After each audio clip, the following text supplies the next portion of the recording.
welcome to LOA Today. I'm Walt Thiessen. With me today is the woman who knows how to set personal boundaries, Alex Standy. This is your daily dose of happy. We are so happy you decided to join us today. Dan Mangena is not going to be able to join us today, but he'll be back next week, I am sure. But in the meantime, Alex and I are carrying on in the way that we know how to. And Alex, I wanted to let you know, in your honor, I'm wearing purple today. I just wanted to point that out to you. Yeah. It looks good on you. Thank you. I appreciate that very much. I also want to tell a little story, and then I want to bring in a special guest we have joining us today, because despite the fact that Daniel isn't here, we do have a third person joining us. Her name is Isabeau Maxwell, and she is the teacher of the SAGE method, which we are going to learn all about for most of the show here. But I got to tell a story that happened because lately I've been working first of all, on putting together the recordings from the summit that we put on last week. So those of you who've been waiting for your recordings, they are in process. But we're trying to make them all nice and clean and tidy so that everything's very professional looking when you receive them. And also we're trying to edit out some stuff that really doesn't need to be in there. So give us a little time, but we're making progress on that. Anne-Marie Young is being really, really helpful in terms of digging through all that stuff with me. But in the meantime, I also have been doing more to reach out to our listeners and to develop a new listenership as well in our Facebook circles, on the Facebook page, the groups and so forth. And in the process of doing that, I do paid advertising occasionally. And so I went in to do a little paid advertising campaign just to kind of get some posts going. And I ran into something that surprised me. Normally, I don't know how many people know about how Facebook advertising works, but you can target pretty carefully on, what kind of audience is going to hear from you and so forth. And not surprisingly, one of the things that I like to target in on is people who are interested in the law of attraction, right? I mean, kind of makes sense. Well, guess what? Facebook no longer allows targeting on the term law of attraction. What? Ow! It shocked me too. I couldn't quite believe it. I actually contacted their support about it to find out, really? Why? Well, it turns out this part really includes everything. That makes sense. Well, it kind of does. This is actually part of a much larger thing that Facebook has been changing on over the last couple of months. In part, it's their response to a lot of the public pressures they've gotten about controversial stuff that has shown up on Facebook and so forth. So the bottom line is they have decided to basically prevent targeting on a range of topics that they are grouping under the category of either people are sensitive to them, or the topics are redundant, or the topics are not particularly popular. Well, we know the third category doesn't apply because literally millions of people are into the law of attraction. So it's not that one. And it's not a redundancy. It actually is the first one, sensitivity. Apparently, law of attraction in their minds fits under the category of religion. And they are no longer allowing anyone to target religion or causes or politics or health or public figures. I mean, there's like this long list of things you're not allowed to target anymore. And to make things even more interesting and more confusing, it's not that you can't advertise on those themes. You can advertise on them just fine. You just can't target them. So the reason this becomes a really interesting point is that one of the things that the Facebook pages, they have a couple pages written up about what they're doing here in this transition that they're doing, is they talk about how their conversations with experts had convinced them that there are certain categories that are so sensitive that if you allow targeting of them, then people of disadvantaged groups will be experiencing negative experiences out of that. That's their kind of generic way of describing the situation. So you get the sense that what they're trying to do is they're trying to desensitize some stuff. But what I don't think even the experts realized is what they're actually doing is they're exposing more and more people to the exact advertising that they feel is too sensitive, because they aren't banning the advertising. You can still advertise this stuff. You just can't target it. And the way Right. targeting works on Facebook, targeting is about sending it only to people who are interested in that thing. So, for instance, with law of attraction, since we can't target law of attraction anymore, then you have to broaden it out to like people interested in positive thinking or something like that. So now a whole bunch of people who really don't care about law of attraction, they're interested in positive thinking, but they don't care about laws of attraction. They're going to start getting law of attraction ads that they didn't want to see. And that also means that because the same thing is true for the others, you've got people who are, for instance, going to be receiving religion ads and they don't want to have religion, or political ads and they don't want to see politics, or, fill in the blank. Because when you take away the targeting, that means the only way that they can put their ads out is to do it to a broader audience. Right. So you end up with this very interesting law of attraction paradigm, one that we all know very well. If you keep pushing against what you don't like, it doesn't drive it away. It enhances it. Mm-hmm. And that's exactly what is happening in the real world. So I thought I'd bring this up as like, wow, there's an example of the very thing we caution about. Don't keep hammering on that thing that you don't like. You're going to get more of it. Because guess what? You're about to get more of it. And I don't know that people are ready for what's going to hit them, because it's kind of happening over like a 2-month period. I guess the initial date for it was January 19th. And then there's like certain things that happen right away and other things that take time. So I guess it plays out until like March 27th, something like that. So over that time period, people are going to all of a sudden start seeing ads on topics they've never seen before in their Facebook feeds. It's going to be quite interesting. So just had to throw that one out there. But we do have, like I said, we have a guest joining us today, and she has a course and a method that has a name I don't know. I have to admit, I did a little quick research, but I didn't learn enough to really be, able to talk about it. So I'm not going to talk about it. I'm going to let her talk about it. And I'm going to, first of all, just welcome her to the show. So Bo Maxwell, first of all, thank you for joining us on the show today. And thank you for joining us with that lovely background you've got. Very colorful, very beautiful. Oh, thank you. This is the office. This is, I do so much teaching and, so many gatherings with the community that this is just really the office. This is where I sit when I put a mic in front of me. Well, it works. I mean, it works for you. I can tell you that. I mean, you mentioned before you came on that you were glad that we were relaxed. I mean, that looks like a really relaxed environment to work in, rather, just from that background. It saves me from having to, pick out plants and things like that. And, it's just right. Alex is like, yeah, it's just done. Yeah, it's nice. Gotta love it. So, all right. So give us like a little quickie seminar on what the SAGE method is and why it's so important. Well, I think if you don't mind so much, I would probably want to start with why. That's a good spot. Yeah, sure. Because, I think when we function in the why, I mean, we always go really deeper into things. I'm like sitting here thinking about the Facebook story you told, and I'm like, why? So you go right into that. I was asking myself, so you're not the only one. right into that why. So a super quick background on me. I was a skeptic most of my life, a solid skeptic. I have a math degree from, college. 1 + 1 is 2. I spent my life building businesses, no spirituality, no religion. Now, fast forward, I was 31. I'm going to go ahead and age myself. This was like 17 years ago.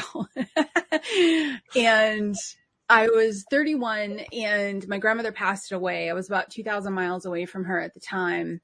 I was able to connect on the phone just to the room of people that were there with her, but she passed and I was standing in my living room moments after trying to figure out what to do. And she showed up in my living room. And for me, that was, people are like, I wish I had a moment like, no, I didn't wish I had a moment like that. It was frightening. It was, shocking because she was 70% transparent. This wasn't like a out of the corner of the eye. She was right there. Oh, wow. Cheeky little thing standing there looking at me, winking and smiling like she thought this was the funniest thing that ever happened. And I was and shocked, got through it. the next day, a couple people said some things to me about having a dream about her and things like that. And I said, well, I'm going to just kind of play around with this and see if this is real, because that was so real. And I found a Tai Chi instructor, and I remember, I said to him okay, you are the one person that is the closest to the spiritual world I know, because you do Tai Chi. Like, that's how much of a skeptic and not in this world I was. So he helped me with yes and no, communicating with her. Shortly after that, a few months later, I inadvertently met my first spirit guide. I then spent 2 years with him, first off trying to see him, trying to hear him, trying to actually hone. And I spent 2 years with him working on my intuition. After 2 years, I was still very much in my own world. This was just me. And he said, I want you to take everything that we did in the last 2 years, and I want you to bring it out to the world and to people. That's how the Sage Method was born. So I took the 2 years of development, because by the end of 2 years, I was a professional intuitive. I was a professional medium working full time.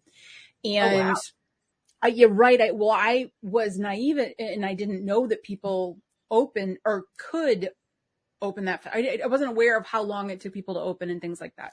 Mm-hmm. And so I think that was to my benefit, Alex, not knowing, what I mean? Not knowing that limitation.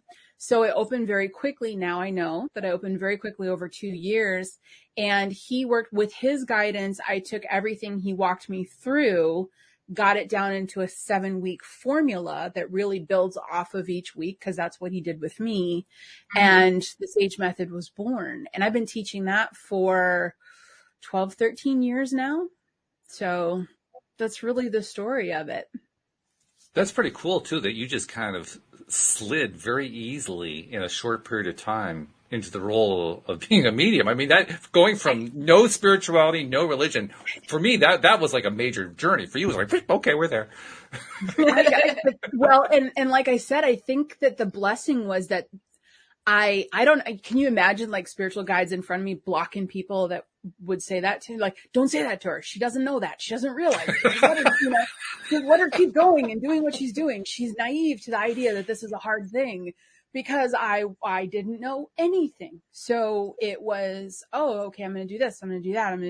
And he would say, do this. And I did it, and do this. And I did it. And, so once I got to that level, that's when I started to communicate that's when I started to get clients, friends of friends start talking to you, et cetera. Built my client base. That went global very quickly too. And then, that's when he was like, you're ready, bring this out into the world. And I did, and started talking to people. And that's when I started to get the feedback of people saying, you don't understand. I've been trying to do this for years and years and years, and nothing's worked. And that's where the formula comes in, that says, here are the pieces that you need to go through. Here are the steps that you need to build on top of each other and step into it. So, I think as such a skeptic and analytical thinker, if somebody would have told me in the beginning, yeah, this is hard for almost everyone, I probably wouldn't have opened as fast as I did. You would have believed it, in other words. Yeah, exactly. So that's how it was. And it went online a couple years ago, and we've been teaching it. So it went from local in person to online local, and now it's global. That's cool. Wow. So, okay, now we know what the why is. So let me get back to my question. What's the what? What is it? Okay, so it's 7 weeks. And luckily, you don't have to go through the 2 years that I went through. But it's 7 weeks. And the basic formula is 3 steps. And the first step is really decluttering, because the number one thing that blocks intuition is clutter. We look at people who have, really open intuition. They can get these spot on messages, and we think, oh, they're special, or they're unique, or what's the word that everyone uses? They're gifted. Mm-hmm. Well, my guide approached it very differently with me. He was like, no, this is natural. You just don't use it, and it's blocked. So let's unblock it. And I went, oh, okay. And he said, it's just like your taste buds. It's just like your, hearing. And I believed him. And then, well, it turns out it's true. It's just a sixth sense, just like the other ones. And so he said, let's just clear it up. So it was kind of like, realizing that your ears have been blocked for so many years and then having to take steps to unclog them. And you're like, oh, okay, now I feel how I can use it. I know how I can use it, and I can access it regularly. Like, you want to smell a flower, you smell a flower. So but you couldn't have been totally blocked, though. I mean, from what you're saying, you couldn't have been. But you couldn't have been, because you were able to get in touch with him, or he was able to get in touch with you. So you actually were able to get something. I was only able to get something because that cheeky little sweetheart grandmother of mine, like, blasted me to say, wake up. And people are like, is that going to happen to me? No, I was really that thick in the skull that that she had to come through that strong. I think if she went, when my grandmother, I saw her the first time, I think if it was out of the corner of my eye, I would have written it off. Right. Well, I would have been like, doubt. And it had to be that impactful. Now, I remember, you watched I Dream of Jeannie, right? You got the little nose winkle. I remember, what do you do? Like, winkle your nose? How did she come back? Like, how do I get you to come back here? Like, thinking there's this place that she's at, that she's going to visit me. And like, I had all of these ideas, and that's where that Tai Chi instructor was so helpful to me. He was like, okay, meditation, grounding, let's work with yes and no vibrations, because those are very distinct. And then I started to feel the chills and the goosebumps, and then I started to feel the cold or the hot, and I was like, okay, I'm starting to get this, and I'm starting to get answers. The day that I believed it, so it wasn't that I just met the guide and got started and everything else. This was me just kind of navigating my way to try to feel something again after seeing her that first time. And I am bad with time. I'm going to say it was a couple of months in. I had a pendulum. I was swinging it for yes and no answers. I had built communication with her, but still doubted, still in my head was like, this is grief. I'm making it up. I'm giving myself the answers I think I want to hear. And I remember driving, I was running errands, and I felt the chills rush through me again. Like our members call them, what did one of my circle members said? The soul shivers ran through me again. And I pulled over. Wasn't that a great term, Alex? She said that the other day. I was like, I'm using that. That's good. So I pulled over, pulled out the pendulum, did yes and no questions. It took me 20 minutes with yes and no to narrow it down to and this was from my grandmother. My mom was going to have an issue. It was going to be with finances. She was going to call me for help, but that I wouldn't help her. Someone else will. And I was like, okay, when this doesn't come true, I'm going back to my regular life. You had it out. Done. No more games. So I left. Maybe an hour later, my mom called. Exactly what my grandmother had said. Your mom, she's like, I've got this issue. And this was back in the day. We're talking 12, 15 years ago when things weren't smartphone. And she said, I need you to move cash from one bank to another. I said, no problem. So I went to the bank, got the cash, and I'm driving to the other one. I'm still writing this off because my mom was an accountant. She was in the financial world. It's not like this hasn't happened before. But it was when I pulled into her bank and I was about to go in to deposit the cash that my mom called back and said, don't worry about it. Lisa helped me out. It's all taken care of. And that was the day I went, whoa, okay. That lined up way too well, all in one day. And I never looked back. Yeah. After that is when I caught a glimpse of my guide in a friend's wooded area next to their home. And I was so drawn out of curiosity that I started to just sit out there. I was like, can I go meditate in your forest? They were like, that sounds wonderful. So I did. I'm like, not creepy at all. I'm just going to go sit out here and stare at a tree. And I remember just, again, doing the same thing with him that I had done with my grandmother, trying to feel him, see him, get yes and no's. And that's where I met with him for well over a year. Having conversations. I've got the whole journal, and this is where he taught me everything. Eventually I didn't have to go into the woods to meet him. I could woke up to that fact. And that's really how it all came to be. But he walked me through the exact same formula, which back to that is decluttering, decluttering. And every, emotional, environmental, mental piece of clutter that we have really kind of gets in the way of that sixth sense being able to communicate with you. And the way he explained it was the best. He said, think of every piece of clutter, emotionally, environmentally, etc., as a hamster on a hamster wheel. How many hamsters on a hamster wheel do you have in your mind? Now you're asking your intuition to navigate through those. Mm-hmm. And I was like, oh, he said, yes, this is why the dude that lives at the top of the mountain and just has a fire has like infinite intuition because he has nothing to worry about. So it's not the goal to get there, but decluttering is helpful because we put our own clutter on, we put our own blocks on. So the first part of the course, we remove those. We get you moving in that direction for a life of declutter. Then the second part is explaining how all of this works. How is it transmitted? What's the difference between psychic and mediumship? What is the dictionary? What is like understanding all the levels of it and the intricacies, because I feel like when you understand it, you can use it better. Mm-hmm. And then lastly, there are these really amazing, fun experiments that the students walk through that are kind of like blind study experiments to really show them, no, seriously, look at what you can do.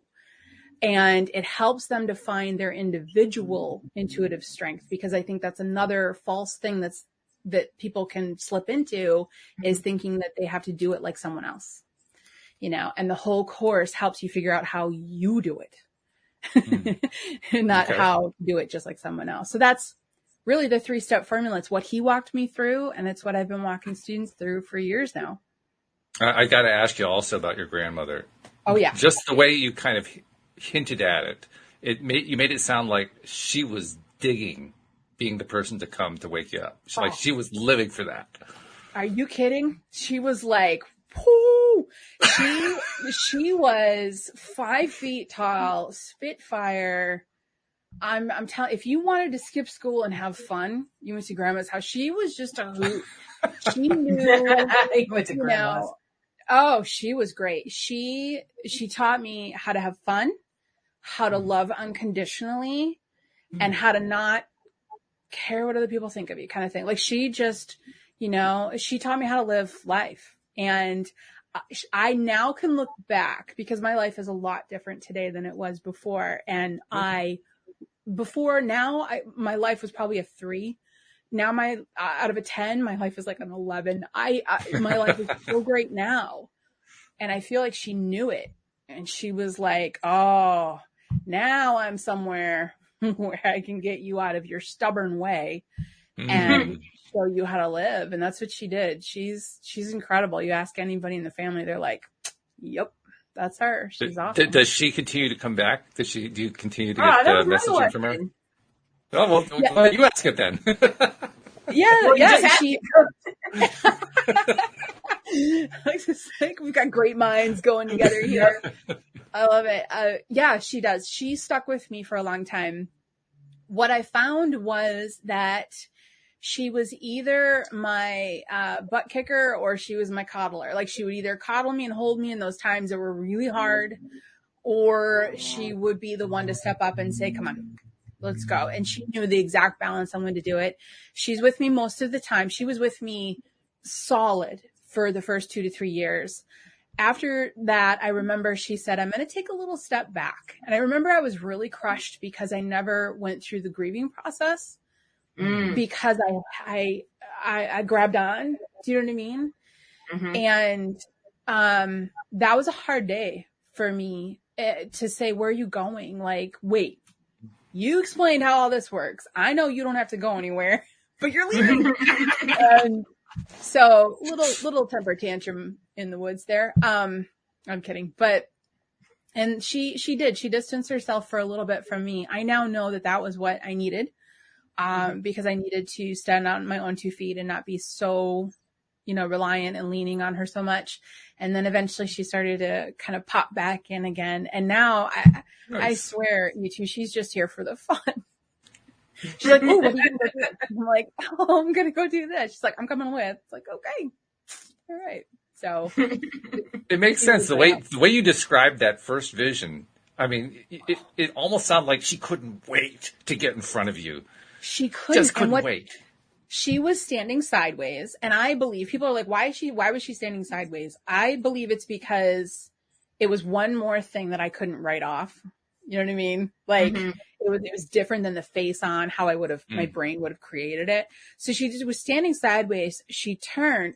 This could have been a TikTok. I'm telling you, she was standing sideways and she turned and she winked and she had that little smile on her face and then she just disappeared and she just loved it. She loved it. And I was like, not funny. But I can just imagine like casting call on the other side. Okay, who wants to volunteer to be Beau's first spirit? Oh, I do. I want. And she was there was probably a little bit of her that was like, oh, let me. This is going to be so much fun. Let me. She was the one that she put Halloween parties on for me every year of my life, starting at the age of like 6. I mean, and I wasn't living. I was not emotionally living at the time.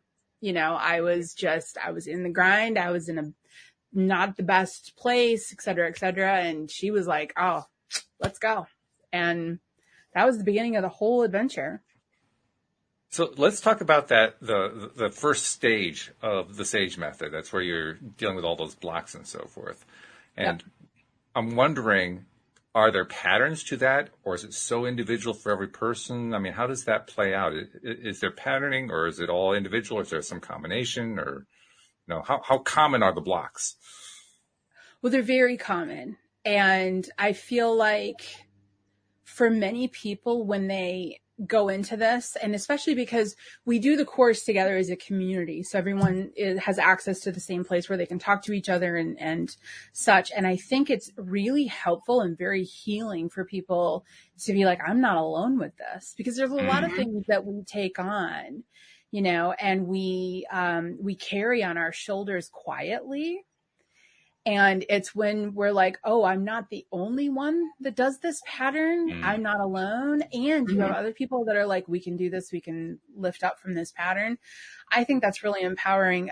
In general, the people that are drawn to take this course are people that are very giving, that are very loving and supportive, want to help. That's huge. I mean, we have so many yoga practitioners, doulas, nurses. I mean, it's really kind of a running theme. I mean, I also have off the top of my head, I can think of 2 lawyers and a police officer. So it's a course for everybody, but it's pretty much people that their heart really is very giving.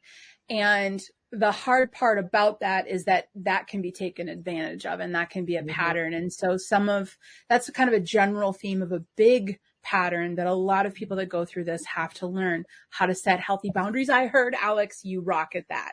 Yeah, I do. I caught that. I was like, okay, that's my girl right there. Setting healthy boundaries, finding out who you are instead of who you were told you should be. And then bring into your life the things that actually resonate with you and you thrive with.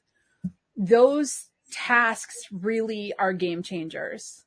They lift the vibration. They can lift the emotions. They can open up doors for people. And we don't realize how heavy that weighs on us every single day until we take a look at it. That's true. Yeah, that's very true. Yeah. Very interesting stuff. And this is actually something that it's a course that you guys it's not something you offer year round. It has certain periods of time that you offer it, and you're kind of coming up on the next enrollment period, right? Yes. Yep. We only offer it once, sometimes twice a year, depending on the demand.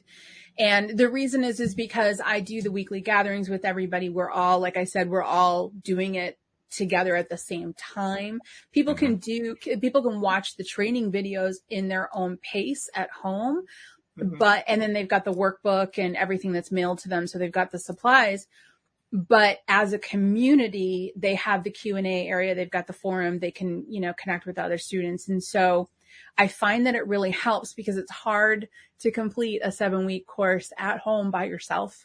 Life can get in the way. And especially when the course says, hey, take a look at this and gain some awareness about yourself. Some of us can go, I'll get back to that. I'm going to get back to that one. I'm going to go clean out my attic. Yeah.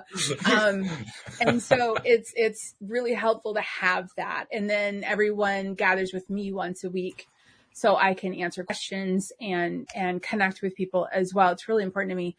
And because I used to teach it in person, I can't teach everybody in person now, but I can meet with them every week and then have them have all the teachings as well. So that's why we only do it once a year. Enrollment opens on the 1st of February. So that's coming up in a couple of days.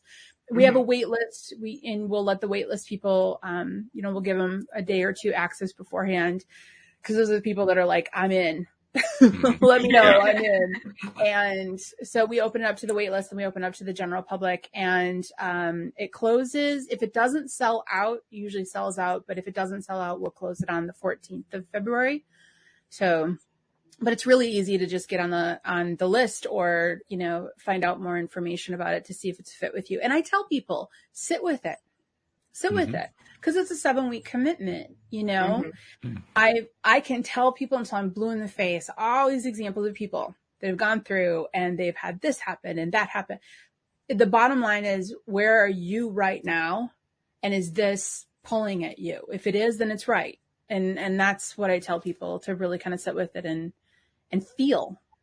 Take your first intuitive step and be like, is this it? Is this the direction I'm supposed to go? So.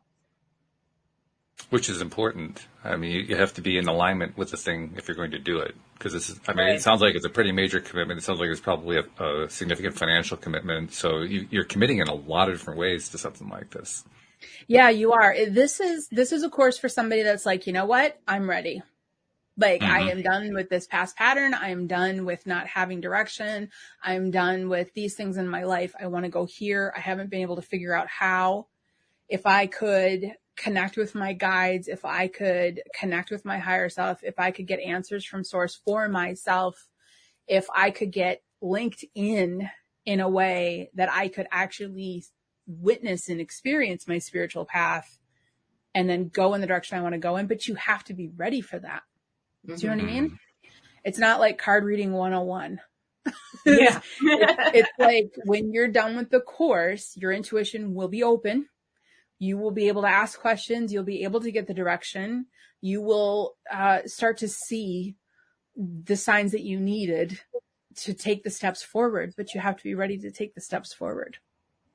But it does raise a question, though. I mean, does anybody ever fail the course? I mean, does somebody come through and they're done with the course and the intuition really isn't open? No, I've never seen that. There's never been somebody that went all the way through it and went, no, I didn't get anything. Wait a minute. Actually, the more I think about it, I have had one or two people, but upon asking them, like, okay, in week 3, how did this go for you? Their answer is, well, I didn't do that part. So I didn't do the homework. The dog ate my homework. It's like, well, if you don't learn 1 + 1 is 2, don't step into algebra. Like, so it's a formula, right? So I tell people, the more you put into it, the more you get out of it. And for people that, just if they don't do it, it's so rare, Walt, because like you said, it's an investment. And they've committed to it, and they know there's a group of us all with them. We're with you. We're all together doing this. And so people tend to do the work, and I can't think of anyone that said, oh, it didn't work. It's more like how big of a class is it too? Oh, I'm sorry. Huh? Go ahead and finish your statement. I was just interrupting you. Oh, no. I interrupted you back. I think you're even. No, my brain just let it go. That's so funny. No, I was saying that people, it's more often than not that they just pause and they say, okay, this one I'm not ready to walk through, so I'm going to pause. And the positive is that if you do come across something in the course where you're like, I'm close, but not quite ready. I need to take a beat on this one, a minute.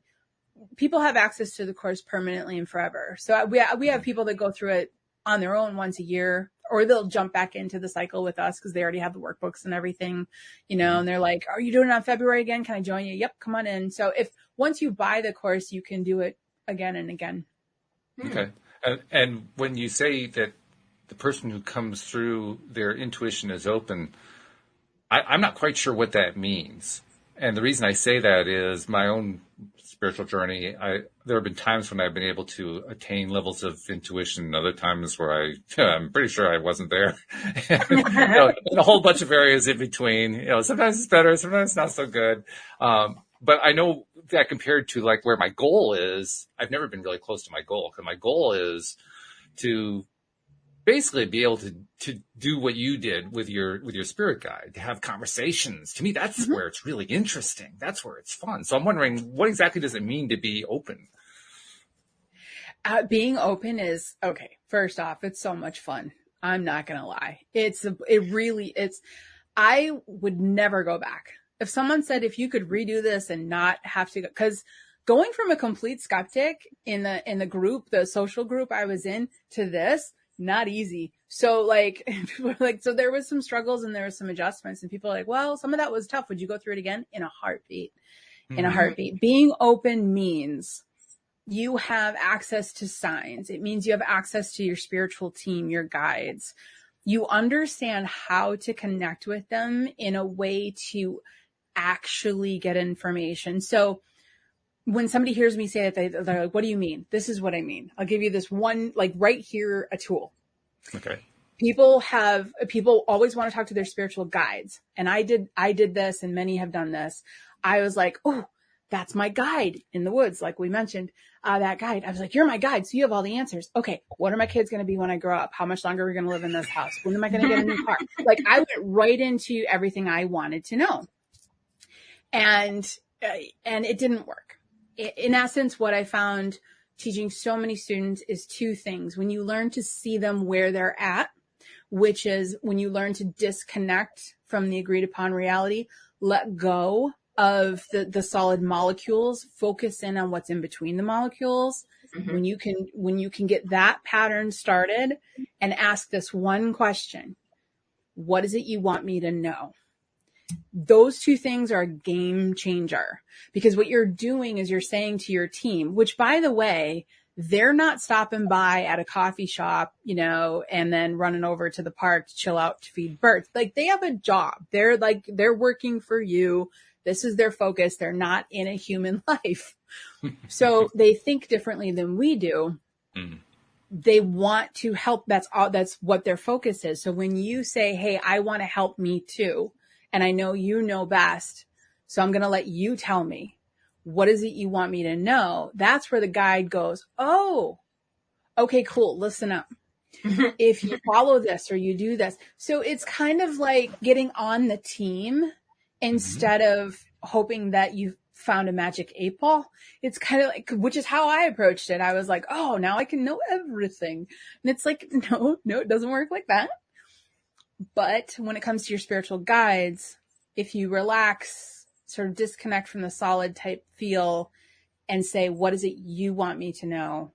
Then they'll tell you, because now you're helping them help you, if that makes sense. And in the end, that's what you want. Yeah, exactly. Now, right? That's what you want. Yeah. So when it comes to getting detailed information, because like I said, I was working as a professional medium. What I also learned is that everyone's intuition is very different. And until you give yourself this space to allow your intuition to say, hey, this is how I come through, then you might be limiting yourself by trying to do it this one particular way. I'm trying to see. Well, what you didn't realize is that you can hear crystal clear. So, but we don't stop and let that happen. And the course literally asks people to do that. And there's all of these techniques through it that says, now try this with this unlimited, try it this way, try it that. And it's a matter of exploring to find out what your strengths are. I have students that I have one student, I love her so much. She's so cool. She figured out in this course that if she imagines a diorama, remember when we were in like third grade and we took a shoebox, we created like a little diorama. If she imagines a shoebox as she's sitting in an intuitive state, her guides and source will literally create the stage scenario in that diorama for her and tell her everything she needs to know. That is cool. right. But you don't hear that because what you see is you see a professional intuitive go like this. And then they just pick up all of the information, but you don't have these examples. I have another student, a gentleman who's really wonderful too. And he figured out that he could get an image, but and we worked together. He had to figure out that he had to dive, like kind of imagine himself diving into the image. And when he dove into the image, another one showed up and then another one. And that's how he literally navigates to get answers through his intuition. Everyone is so different. And when you take the tools, they say to you, hey, stay super open, hold yourself in this place, do this and see what happens. And then your intuition will be like, well, good. I'm glad you're not distracted anymore. Let me show you how it comes through. And this is how they did it with me. I didn't know any better. So I just followed with what my guide said. He was like, hold still. I was like, okay. I was like, okay. And I was like, well, that was really weird. That just happened. He goes, that's your intuition. So part of one of the obstacles is most people weren't in my shoes where they didn't know anything at all. So they were kind of a blank slate. So part of the course is, hey, I'm inviting you to go back to being a blank slate and then let's see what happens. And I mean, I know people that have a full-on dictionary now physically. If they feel something in the front of their left shoulder, it means business. If they feel something in the back of their right shoulder, it means children. Like you really have to let the senses that that are utilized in your unique intuition speak loudly. I'm glad to hear that, actually, speaking for myself and for about 10% of the population like me who are either unable or find it very difficult to create images in their minds. Yes. Because that's been me for a long time. I mean, I can occasionally get an image. Lately, I've been working on it, and I can get little brief images for a moment. They're very faint. They're not very colorful. They're just kind of, there for a second and then gone. But I've never been able to get to the point so far, anyway, where I could just like play out a whole scene in my mind and actually see the scene. I can imagine the scene in the sense of, okay, I'm thinking that there's this happening, there's this happening, there's this happening, but I can't actually see it in my mind. I don't see it playing out like a movie or anything. That is like the most interesting fact about you. Well, thank you. I think. I remember the first time you told me, and I was like, because it's all scenes in my mind. Like, that's all that's happening. So and that's what happens with most people. I mean, for me, it was the other way around. I couldn't believe people actually could do that. I thought that they were just kind of like, saying it metaphorically. Oh, no, they really can do it. Really? Oh my God. So I felt like I was kind of, but to hear you say, well, you're using whatever senses work for you. Well, good, because like my sense of hearing is great. Maybe I can do it there. It's like reassuring to know that there are other ways to be able to do these communications. When I said talking, I meant really talking, because that's really good for me. I can talk very well. Exactly. And I think it's so beautiful how creative it is in the differences with each person. I think it's really beautiful. And also, I feel like, and I've done this too, where I've said, oh, well, I see, but I haven't really expressed to somebody, I don't see, I think, as well as people think I see. I see and know. So I've got two senses going there, or I see and hear. So I've got two senses going there. When I see, I think I tell people, well, that's my strength is seeing, because I will, I'll have a vision where I'm standing in a room and there's a table and an apple on it. But is the room well lit? Is there like trees blowing in the breeze outside? No, it's like I'm barely able to go, oh, I think that's an apple on a table. So it's kind of, my vision actually is relatively darker shaded too. So it's not like a television show or a movie. And so I think people do expect it to show up that way. But for some it is, for some it's not. But yet I have a lot of vision. I have a lot of visuals. I can watch something unfold, but I got to really stick with it to focus in on it and watch it unfold. And so it's different and it's unique, and 50% of me sees that apple, but the other 50% of me knows it's an apple or can hear someone say it's an apple. So I like to get people away from what we hope or think it will be in order to open the door to what it really is that you can actually rely on. And when you use it enough, two other obstacles I had to overcome was doubt. And I do teach in there how to overcome doubt. I've got something called the No Doubt Notebook that people can get, they can get that information right on the website for free. And that helps with doubt. That was an obstacle. But the other one was imagination. Did I make that up? Like, how do you know when you make it up or when it's real? And we cover that as well. We cover that subtle pull versus push. And eventually you can feel the difference between the pull and the push. And then the more you use it, the more you're like, oh, I did not make that up.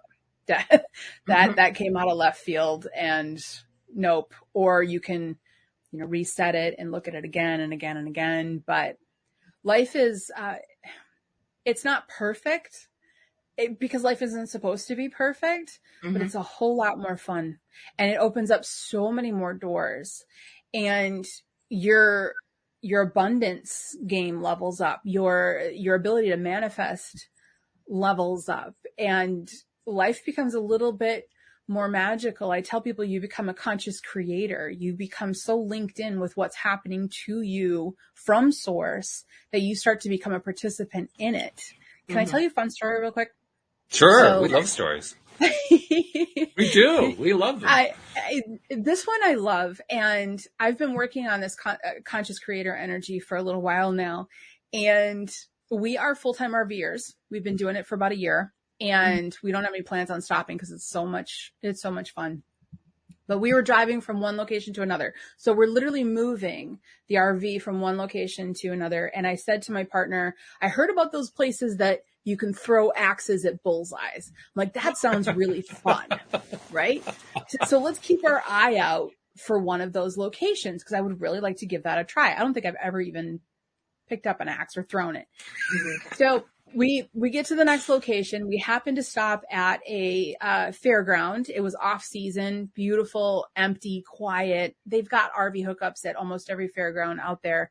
And it's a great place to just stay and be peaceful and relax. 2 days later, my partner wakes me up all excited. He's like, the farmer's market showed up. And I said, awesome.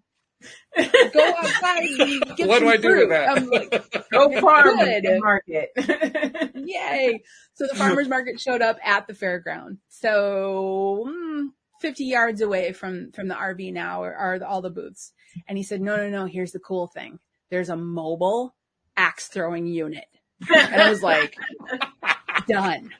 Threw my shoes on, grabbed a cup of coffee. We went over and I threw axes and then walked back into my home. So you start to live a life where the signs become very consistent. You can rely on them. You start to create the things that you want in your life because you're more in sync. This is some of the side effects that I think are the best side effects of living intuitively. Yeah, I can see that. I can also tell too, because I have such a strong desire for communication to happen orally that I probably have to let go of that because that's the one I really want.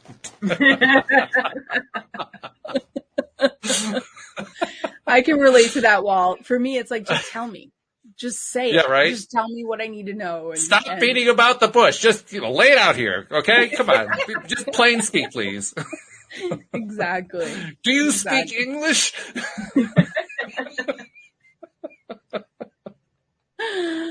Oh, how much fun. Yep. Yeah, we're all about the fun here.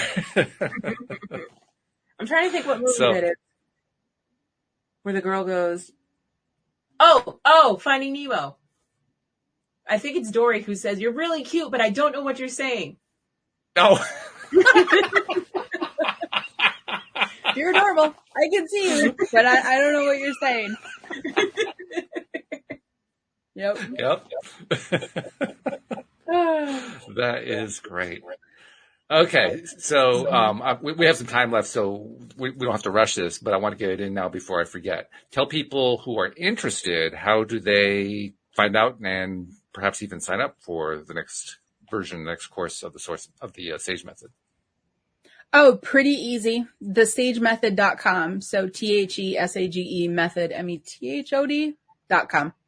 Yep. That site's, it's got everything. It has, some free courses that people can jump into right away as well. And it's got the master course, and then it's got some other other fun courses as well. But that's where they can find out about the SAGE method coming up. And we'll bring that up right at the end too, because I want to make sure we get that in there a couple times.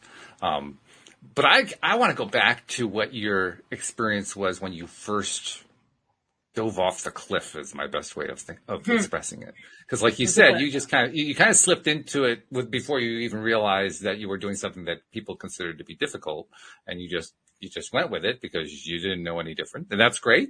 That's wonderful that you were able to do that. But as you look back on that, I'm wondering, how do you feel about that experience now? Because what you experienced then was fitting to what you were ready for and what you were feeling at that point in time. And if not would you want to do it differently, but do you see it differently? Do you feel it differently? Do you experience it differently looking back than what you went through? Or is it something you just replay it in your mind like, yeah, I can just live it again. I want to ask a deeper question, like what aspect of it? Because there was like the emotional transition, there was the intuitive development piece. So is there a particular area of it that you're I'm looking for the one that you connected with, because there's something about understanding, or at least having some exposure to that connection that somebody else had, that makes it real for us. And so I'm hoping to get even more of a sense of the reality you experienced by knowing what part of it just so totally resonated with you. And does it still resonate the same way now as it did then, or has it changed and shifted? What's that part like to you? Because it's the part that you love that really drives it. What do I love the most about my intuitive journey? I am so ridiculously curious. Like I've always been. And if somebody said, well, here's the answer, I'll have another question. So it's, God bless my parents, for going through that with me. But I mean, I was a chemistry minor in college. I was a math major. I wanted to understand how everything worked. If someone said, hey, let's hang out in the shop and I'll teach you how an engine in a car works for the weekend, I would go. Just because I would really want to understand how it works. And there's a fascination to that. There's a level of being able to go, wow, okay, that's cool. Now tell me more. To be able to learn that that you can step out of linear time, that you can step out of a distance in time doesn't exist, that you can navigate on a timeline backwards, forwards. I mean, my curiosity brain just exploded over and over and over again. I remember I had one moment where, and different guides will come to us in different times, and they'll start to spend time with us for a little bit, hoping, that they'll support us in certain ways. I had one guide that came through, and it was in the form of a wolf. And I remember thinking, that's odd, but that's when I learned about animals and communicating. And this wolf was with me for a little bit. I went out to those same darn woods once and it showed up again. And then it walked away and looked over its shoulder, like, follow me. And I did. And I went a little bit deeper and a little bit deeper in the woods. And then it just sat down. And so I just stood next to it. And all of this sudden, I can't put it into words, but in a moment, I experienced everything in that spot that happened before, everything that happened now, and everything that will happen, like in that spot. And it's really hard to put that into words, but I was so deep into learning in that moment. I was so deep into curiosity and understanding that they were like, well, let's have you just touch it and experience it. And I mean, that got me into past lives and trying to understand. So for me, it feeds that curiosity. It feeds that understanding, to know that past lives are all happening at the same time. Okay, then what does that mean? And where does that bring us? And how can we, what are they doing when they're healing a past life? They're doing regression therapy, which is happening, but what's really going on? So for me, it's the curiosity. For me, it's learning that spiritual essence and everything that we're looking for is in between the molecules. It's things like that where I'm like, yeah, this is the stuff I want to know. This is it. Like if I was sick. Story. Oh, yeah. So if I was 6 and someone was like, let's learn about quantum physics, I'd be like, I'm bored. If somebody should have told me about that, I would have focused on that in college. But it's like cookies for me. It's just like, I can't get enough of it. And I think it's absolutely magnificent and beautiful. And the possibilities are literally endless. And when people start stepping into those possibilities, it's a whole new experience. That experience you just described in your story, when you got to the part where you said that you were experiencing past, present, future, all that at the same moment, the phrase that went through my head was complete source alignment. Yes. Yes. Yeah. That's what that sounded like. It's like you were in total touch with all of it, just as if you were non-physical. Yeah, absolutely.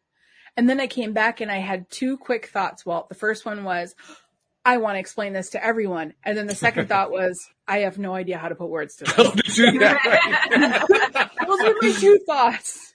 And I've had a number of those experiences over the years where it's like, oh, I want to explain. And you can't, because, Alex is like, yep, you get it. You can't put words to it, but you can step into it yourself. This is not for the gifted. It's not for the chosen few. This is natural. And we're getting back to being in our natural state of connectedness. I like that idea that it's natural. Mm-hmm. That takes a lot of stigma away. It takes a lot of expectation away. Mm-hmm. It takes away a lot of the stuff that you could easily see would get in the way. Because if it's natural, well, that's just like, a third arm that I just didn't notice was there. Yes. And then you go through this really cool, fun class for 7 weeks to figure out how to use that darn thing. Right. And then you're like, okay, well, look at all the things I can do with it. And it's a blast. I remember when I first opened up years ago, it wasn't as social, at least where I was at or the time or all the circumstances, it wasn't overly socially acceptable to be a medium. A lot of people didn't know what it was. And I had that fear of what people thought, so a lot of that stuff was still very alive in my life. And when I had the courage to say to a stranger who asked what I did and tell them what it was, many times, I can't count, but many times I've run into people that would say, I don't believe in that, but there was this one time. And everyone's got a story.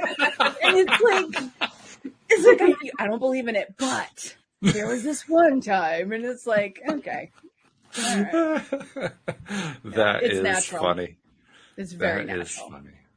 It's also reassuring to know that some of the crazy experiences that I've had, and I'm sure this is true for many people, aren't so crazy after all. I mean, you describe how your grandmother, leaps in front of you and you're like in shock.